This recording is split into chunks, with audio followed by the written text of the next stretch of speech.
Pag pinag-aralan at sinuri talaga ang preference ng Panginoong Hesus, gusto niya sa mga bagay-bagay quiet, silent, private, simple. Ano ang naging mga departures ng historical Christianity mula sa talagang makikita natin sa Bible, sa Gospels, na preference ni Jesus for privacy? Ang pag-aaral natin ngayon, pinamagatan nating privacy according to Jesus. Ano ba talaga ang katuruan, example na ginawa ni Jesus na may kinalaman sa observance of privacy? Jesus teaches that prayer should be in private. Matthew 6:6, ngunit kapag mananalangin ka, sabi ni Jesus, pumasok ka sa iyong silid at isara mo ang pinto. Saka ka manalangin sa iyong ama na hindi mo nakikita. At ang iyong ama na nakakakita ng ginagawa mo ng lihim ang siyang magbibigay sa iyo ng gantimpala. Hindi na kailangan pang pabalik-baligtarin ito at magpasirko-serko tayo at magpagulong-gulong para maintindihan na ang turo ni Jesus, prayer is better off done in private. It is better done in private. Mas mabuting tahimik kasi walang nakakapanggulo sa'yo, nakaka-focus ka, wala kang performance, hindi mo kailangang mag-please ng ibang tao, it's just between you and God. So, turo yan ni Jesus. What about His practice? Jesus prayed in private.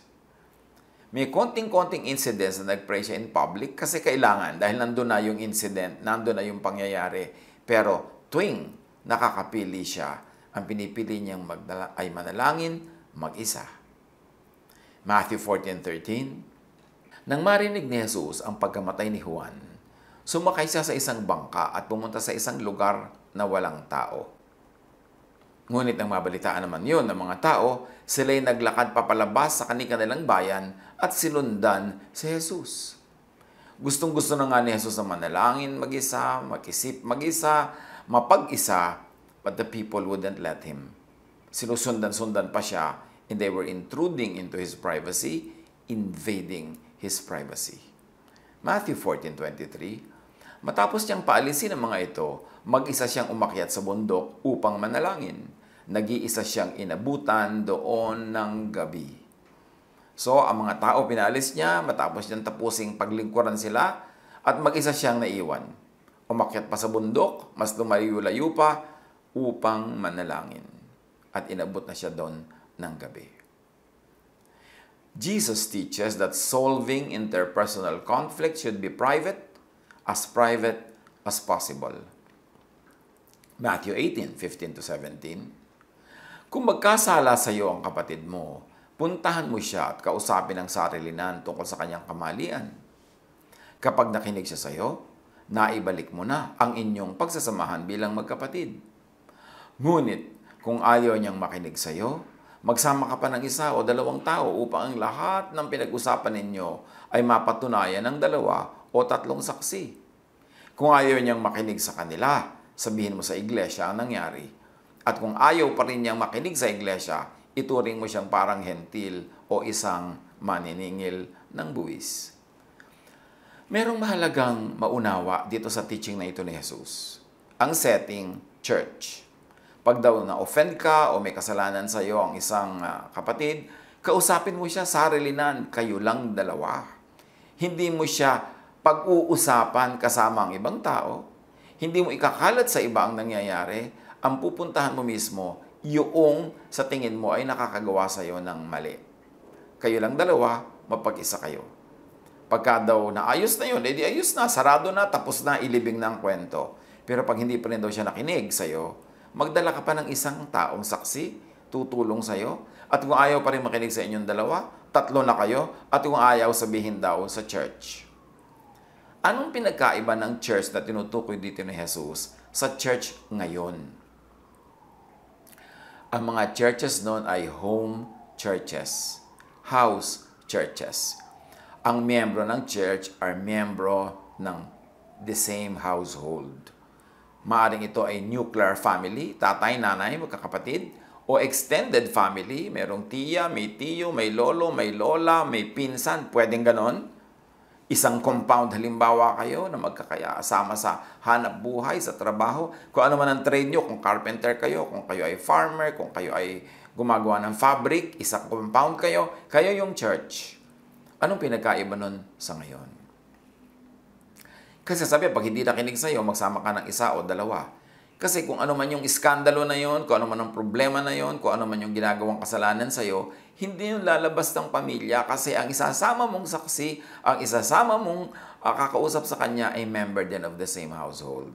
At syempre, pag member of the same household, kahit pa mayroong mga hidwaan ko minsan, pag-iingatan nyo pa rin ang puri, ang dangal ng isa't isa, hindi nyo pa rin yan ilalabas ng bahay at dadalhin sa barangay ang chismis. So, yun yung premise, yun yung context na ito. At sabi, pag hindi pa rin nakinig sa 2 o 3, sabihin sa buong church. Ano yung church? Baka 10 tao, 20 tao at most, ang konti-konti nyo kasi nga house church. So, hindi kakalat at sasambulat sa buong bayan yung kasalanan o yung pagkukulang o yung issue. Kasi kayo pa rin yun, meron pa rin kayong malasakit sa isa't isa at hindi nyo pa rin ipapahiya needlessly sa labas ng bahay, sa labas ng tahanan o compound, yung kung sino mang gumagawa ng kasalanan. Okay, fast forward to today. Ang churches, 50 ang tao, ang dami na nun. Hindi na sila member of the same household. Magkakaroon ba yun ng the same malasakit? Pag-iingatan di ba nilang hindi kumalat ang chismis tungkol sa isang may ginagawang kasalanan o pagkakamali? Pag nalaman na nila lahat yun, naalalaman na rin ng mga kamag-anak nila, mga kaibigan nila, na hindi original kamag-anak noong involved, di kakalat na ngayon, nakakasirang puri, nakakasira ng kapayapaan, katahimikan, it destroys the social fabric of the church. Kung 100 ang members ng church, 200, 300, at may uso pa mga mega churches na libo-libo. Tapos merong kasalanan, hindi nakinig sa isa, 2 o 3, ipupulpito mo, ilalagay mo sa entablado, tatawagin mo doon, may internet pa ngayon, may camera, napapanood pa ng live stream, buong daigdig na ngayon na nakaalam ng problema ng isang tao at ng another tao o 2 o 3, pero dahil sinunod nyo yung verses na yon na hindi naman naiintindihan yung context, ganun ba ang ma-achieve na ending? Wala nang privacy. So, wala nang privacy yung problema ng tao, wala nang privacy yung hidwaan nila, lalaki, magkakampi-kampihan ng marami, machichismis pa yung mga ibang involved. Kasi siyempre, hindi kahit naman member kayo of the same church, wala naman talaga noong deep love that a family member has for another family member. Dahil hindi mo naman kilala, ang dami-dami nyo, hindi ka na masyadong concerned. Pag-uusap-usapan nyo na ngayon, pag nagkakampi kayo, kumakain, o nagte-text, o sa Facebook, iba na ang panahon. Yung privacy na gusto ni Jesus, dapat pa rin natin yung i-respect. Kasi yung pa rin ang diwa ni Jesus.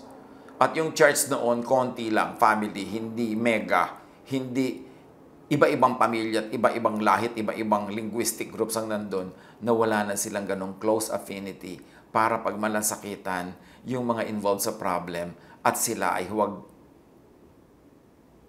ibilad sa kahihiyan. Importanteng isipin natin yon. Huwag kang sunod ng sunod sa verse, hindi mo naman naiintindihan yung verse. Dapat makukuha natin yung context ng historicity of the event. So as we have said, the church then was a family or a small circle of people close to and interdependent with one another. Ngayon, ano mangyayari? Pagka hindi siya nakinig sa inyo, ituring nyo siyang outsider. Ibig sabihin kasi, kung pare-pareho kayong carpenters, yun ang industry nyo, furniture, pag meron ka itunuring na outsider, hindi siya kasama sa production, wala siyang sweldo, wala siyang kita. Pag farmer kayo, hindi siya kasama sa farming. Pag may trade kayo, hindi siya kasama. Ma-oobliga siyang mag-behave kung ayaw man niyang kusang mag-behave kasi mawala siya ng hanap buhay. At baka ipatanggal niyo pa siya at palayasin doon sa inyong bahay at compound, mawalan pa siya ng tirahan, lalo siyang ma-obligang sumunod. Pero ngayon, sa context ng church ngayon, ipupulpito mo, ipapahiya mo, ibibisto mo sa lahat ang kasalanan ni ganot na ganon. Ituturing nyo pa siyang outsider. Papatanggalin nyo pa siya sa church nyo. Di lalo siya natuwa. Kasi nakalaya siya sa inyong judgment, nakalaya sa inyong mapanuri na paningin at sa inyong pagmamatsyag at pagmamasid. It will not achieve the same effect that it had in the times of Jesus. Pag tiniwalag mo ngayon isang tao, di atin lang siya sa ibang church, tuwan-tuwa pa yung iba natanggapin siya, lalo siya ay musician, o singer, o giver, o mayaman, o tinanggal mo pa, nawala yung purpose, hindi ma-achieve yung purpose. At saka, hindi naman family member mo, ituring mo mga outsider, hindi mo rin naman napalaya sa iyong bahay, hindi mo natanggalan ng trabaho, so nawala yung effect na effective lang sa house church.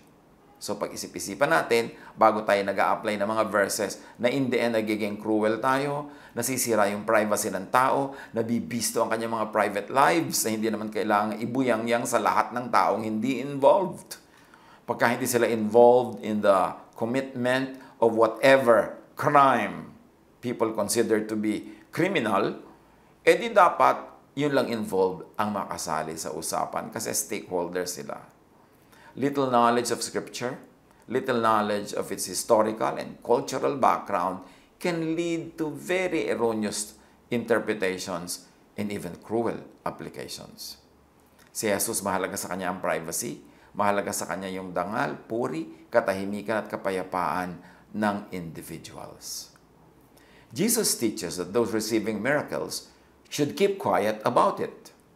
Mark 1:43-44. Matapos mapagbilinan, agad siyang pinaalis ni Jesus at pinagsabihan ng ganito, "Huwag mong sasabihin ito kanino man, sa halip ay magpakita ka at magpasuri sa pare. Pagkatapos mag-alay ka ng handog para sa Diyos ayon sa iniuutos ni Moses bilang patunay sa mga tao na ikaw ay magaling at malinis na." So, sabi ni Jesus, huwag mong ipamalita na pinagaling kita. Ano naman ang ginagawa ngayon ng maraming tao? Public testimony na pinagaling siya, itong ginawa ng Diyos sa kanya. Yung ba ang turo ni Jesus o hindi? Bakit kailangan noon na magpakita sa priest para magkaroon ng testimony pinagaling? Kasi yung priest ang nagde-declare pag ang isang tao unclean. Therefore, naku-quarantine siya, hindi siya nakakapagtrabaho, hindi siya nakakahalubilo sa lipunan, sa kanyang mga mahal sa buhay at mga kaibigan. Sa kailangang i-declare uli ng priest na clean na siya para makabalik siya sa lipunan. That is what the testimony is for. Pero sa buhay natin ngayon, applicable ba itong sinasabi ni Jesus? Manahimik ka dyan. Ayoko na mga tao naniniwala sa akin because of the miracles, because of these big stories. Gusto ko magkaroon sila ng personal na pagkakaunawa sa aking katotohanan, sa aking pag-ibig, at buong katahimikan nila itong ma-absorb at maintindihan, hindi sa pamamagitan ng mga ingay at napakalalaking mga event. Mark 1:34, "And Jesus healed many who had various diseases. He also drove out demons, but he would not let the demons speak because they knew who he was." Again, katahimikan na naman ang gusto ni Jesus. Tapos, uso ang overly noisy testimonies. Hopefully, such modern practices are not just for marketing devices or are not just marketing devices. Na hindi lang yun para maipromote ang isang church, na mag-member kayo dito, gagaling kayo, o maipromote ang isang tao na siya healer, sumunod tayo sa kanya, ang ating dinadalangin, meron talagang napaka-sincere, nakagustuhan lang na purihin ng Diyos. Pero kahit pa nga, yun ba ang style na gusto ni Jesus? Mag-isip-isip tayo. Dapat lagi nating suriin yung gospel Christianity, biblical Jesusness, kesa sa mga practices ng church over the past 2,000 years. Dapat laging suriin, maka-Jesus ba yan? Jesusness ba ang bunga niyan at style niyan sa mga pinagagagawa natin? There are many other examples of preference for privacy, tulad sa Matthew 6:17-18. Sabi ni Jesus, sa halip, kapag nag-aayuno ka, maghilamos ka, lagyan mo ng langis at ayusin mo ang iyong buhok upang huwag mapansin ng mga tao na ikaw ay nag-aayuno. Ang iyong ama na hindi mo nakikita, ang tanging makaalam nito, siya na nakakakita ng ginagawa mo ng lihim, ang siyang magbibigay ng gantimpala sa iyo. Pati yung pagfa-fast, dapat very private, very quiet, hindi kita ng iba na nagfa-fast ka. Kumusta naman ang practices ng marami sa fasting ngayon? Ganun pa rin ba? Tahimik, quiet, hindi ipinapahalata? O masyadong publicized and announced? John 7:10, however, after his brothers had left for the festival, he went also, not publicly, but in secret. Hindi ipinapaliwanag, pero laging ipinapakita na mas gusto ni Jesus tahimik. Quiet coming and going. Quiet participation. Quiet healing. Quiet faith. Quiet prayer. And yet, sinusunod ba yan ng mga taong tinatawag ang mga sarili nilang Christians? Matthew 6:31, then because so many people were coming and going that they did not even have a chance to eat, he said to them, come with me by yourselves to a quiet place and get some rest. Si Jesus, kahit marami pang mga taong nangangailangan ng ministration, pagalingin, i-counsel, ipanalangin, pakainin, pinaiwan muna ni Jesus sa mga yon, sa kanyang mga disciples, kasi pagod na yung mga disciples. Gutom na, puyat na. Ganyan ba tayo ngayon sa ating mga workers? O mabait lang ang church sa guest, tapos halos slave driver sa workers. Yung pagka-guest ka sa church ay may mga palibre-libre pang kape, may mga pa-welcome pa, pa-nicey. Tapos pag naging worker ka na, sobrang-sobra ka ng tinitipid, sobrang-sobra ka ng binapagod, very, very much underpaid and overworked. Si Jesus, mabait sa kanyang mga workers. To the point na niyaya niya at matahimik na umalis, pumunta sa isang tahimik na lugar, magpahinga, kahit pa nga merong pressing need from the many people who needed their ministrations. Si Jesus, mabait doon sa pinaglilingkurang publiko, pero mabait din siya sa kanyang mga kamanggagawa, sa kanyang mga workers.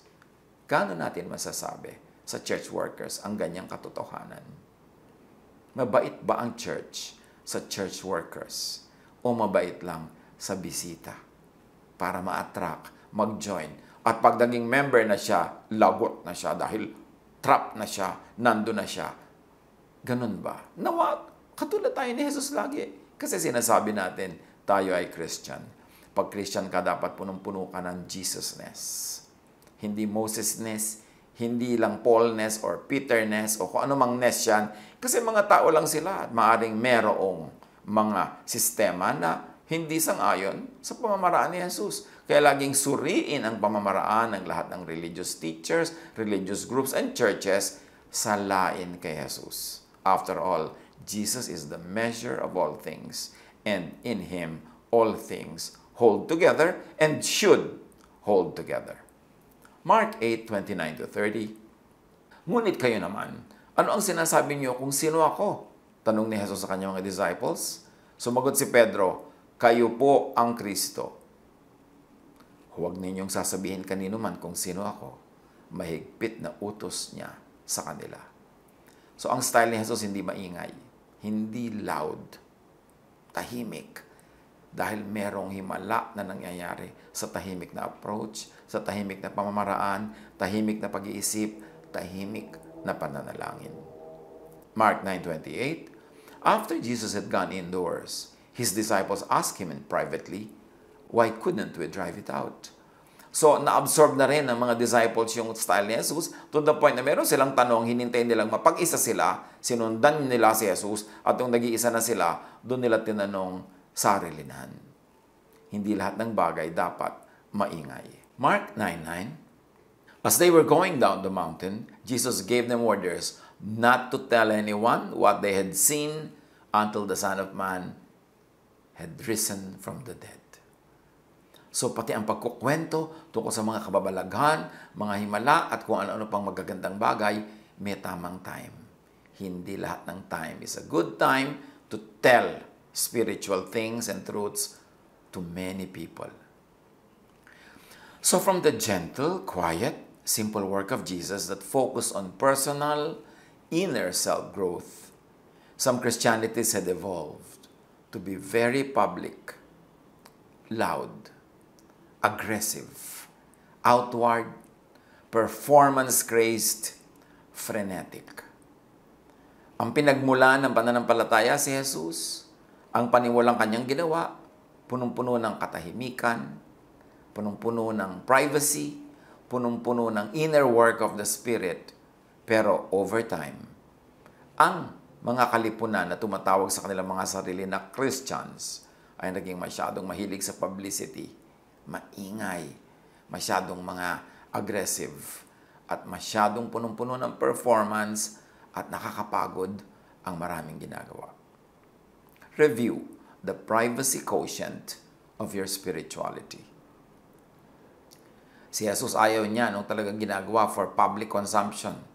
Matthew 23:5, sabi niya about the Pharisees and the teachers of the law, everything they do is done for people to see. Puro pang para makita, para magpakita, para maka-impress, para magpa-impress. 1 Peter 3:4, it should be that of your inner self, the unfading beauty of a gentle and quiet spirit, which is of great worth in God's sight. Ano ang mahalaga? Kalooban. Katahimikan ng loob at yung tining ng loob na pinahahalagahan ng Diyos. Sa ating pagbubulay-bulay, sa ating panalangin, sa ating religious life, develop, return to personal prayer. Maganda din yung public prayer, yung mga members kayo ng isang grupo, nagsasama-sama kayo, nananalangin, napakarami ring blessing na pwedeng maganap sa ganon. Pero yung sobrang laki na prayer group, prayer event, na para ng performance, para ng showbiz, napakahirap na mag-concentrate sa udyok ng Holy Spirit kasi pag malaking event, scripted lahat, pati dasal. Scripted lahat ang sequence ng ipagdarasal. At usually, kung sino-sino ang mangungunang magdasal, yung mga sikat, yung mga kilala, nawawala, madalas, hindi lagi, pero madalas, nawawala na yung pagiging taos-puso. Nawawala na yung talagang napaka-spiritual na gawain. Kasi ang objective ng lahat, magawa ang lahat according to clockwork precision, according to script, according to time, tapos production. Nasaan yung hinahanap ni Jesus at itinuturo ni Jesus na katahimikan? Magbulay-bulay tayo sa mga ginagawa natin. Hindi nawawala yung blessing when you pray with other people. But there's a very thin line between a group prayer and a production event. Dapat nating makilala yun. Develop. Return to personal worship. Hindi kailangan lahat ng worship ay group worship. Hindi kailangan laging maraming tao. Hindi kailangan laging production. Although, you can do a maraming tao event, yung maganda, well done, may mga ilaw, may mga tugtog, may mga sayaw, na hindi production, hindi performance, kundi taos-puso. Pwedeng gawin yun. Ang sinasabi lang natin, bantayan ang sarili. Kasi baka show na yan. Baka isa ng palabas. Pero hindi lahat ng maganda, hindi lahat ng malaki ay palabas. Pero napakapayat ng pagkakaiba. Napakapayat nung bakod na naghihiwalay. Napakanipis between a big public event and a production number. Malaki ang temptation, pagka malaki ang production, na i-control ang lahat. Therefore, scripted. And how can the Holy Spirit work kung scripted ang lahat? Develop. Return to personal study. Hindi lahat ng pag-aaral dapat laging maraming tao, laging may expert, laging merong nagko-control ng pag-aaral, na siya yung marunong, siya lang ang pinakamarunong sa lahat. No, the Spirit can reveal God's truth to everybody and anybody. Of course, it helps kung meron kang training, kung meron kang pag-aaral, pero mas madalas, yan ang nagiging sagabal. Kasi ang tanong sa nag-aaral, anong pinag-aralan mo? Ano ang itinuro sa'yo ng nag-train sa'yo at nag-aral sa'yo? Kasi maraming religious schools, ang itinuturo lang naman talaga yung kanilang paniniwala at unfair na sila, unkind and even hostile sa paniniwala ng iba about the same God and about the same verses in the Bible. So hindi ko man nag-aral, tama na ang napag-aralan. Kasi madalas, pagka religious school ang pinasukan, meron agad statement of faith yan. Yayakapin mo agad ang paniniwala nila. Anong pag-aaral ang mangyayari sa school na yon na nakakahuna agad, nakapader ang isip mo, hindi ka lalabas doon sa statement of faith ng school na yon. Samantalang other schools, studying the same Bible, iba na naman yung statement of faith nila. So naging ganyan lang yung shape ng utak mo, naging ganyan lang yung theology mo, dahil doon ka napadpad sa school na yon. Pero meron ba talagang laya ng isip na mag-aral? May laya ng discussion. O pagka hindi ka na sumunod sa special and particular doctrine ng school na yun, babagsak ka na, hindi ka napapasa. Therefore, mauobliga ka, true or not, honestly or not, sincerely or not, na sumunod doon sa kanilang sinasabi nilang statement of faith. Manuri. Ang nawala kasi ngayon sa maraming modern Christianities, yung personal prayer, yung personal worship, yung personal study, at personal ministry. Personal service according to your conscience, according to how God leads you. Lahat naging under the control of the organization of the institution. Lahat, ang prayer mo, ang pagpe-pray mo, ang menu ng iyong prayer, kailan yun, ang pag-worship mo, ang paraan nun, ang pag-aaral mo, ang pag-aaralan doon, ang ministry mo, controlled lahat ng organization. Pwedeng maging maganda yan kung yung organization ay punong-puno ng Jesusness. Paano? Kung puno ng Pharisee-ness yung organization, di no-control din ng Pharisees ang yung prayer, ang yung worship, ang yung study, ang yung ministry. Mag-isip-isip. Pinahalagahan ni Jesus yung individual, yung small group. Sabi niya, when 2 or 3 are gathered in my name, I am there. Pero maraming churches ngayon, pag sinabing, hindi namin kayo group, hindi kami ang nagpadala ng teacher sa inyo, hindi namin doctrine ang tinuturo sa inyo, therefore wrong kayo. Sabi ni Jesus, when 2 or 3 are gathered in my name, I am there. Whoever sent you, or even if nobody, no human being sent you, merong 2 or 3 gathered in the name of Jesus, praying, or worshiping, or studying, or serving, Jesus is there. That is the truth of the Jesus Church. What makes it a church is not its organizational setup, it's not the history or organizational history of of the church. What makes it a church is if there are 2 or 3 believers, Jesus is there. There is a church. Hindi mo kailangan kumuha ng authority kung kani-kaninong Pilato, kung kani-kaninong tao, kung kani-kaninong organization that claim na sila lang ang may authority. Walang ganon. When 2 or 3 are gathered in the name of Jesus, Jesus is there. Huwag tayong magpakontrol ng sobra. Maganda rin yung may organization, yung may control. Kung ikabubuti, pero kung nakokontrol ka, pati ang iyong paniniwala, ang iyong paglapit sa Diyos, ang iyong panalangin, ang iyong mga aspirations, Jesus came to set free. We should know the difference between being in an organized activity and being in prison, a religious prison. I-develop natin ang ating church membership. Maganda yan. Marami tayong mapupulot dyan. Pero lagi tayong manuri kung tayo ay nagiging Pharisee church or Jesus church. And even if you're already in a very Jesus-centered church, huwag mo pa rin pababayaan ang personal and private prayer, worship, study, and ministry. Kasi doon ka lang magiging totoong-totoo, ikaw na ikaw, kaniig ang Diyos. Pag-isipan ito, i-develop. Hindi magagalit ang Diyos na meron kang ganyang personal spiritual activities. Gusto nga yan ni Jesus. God bless us all.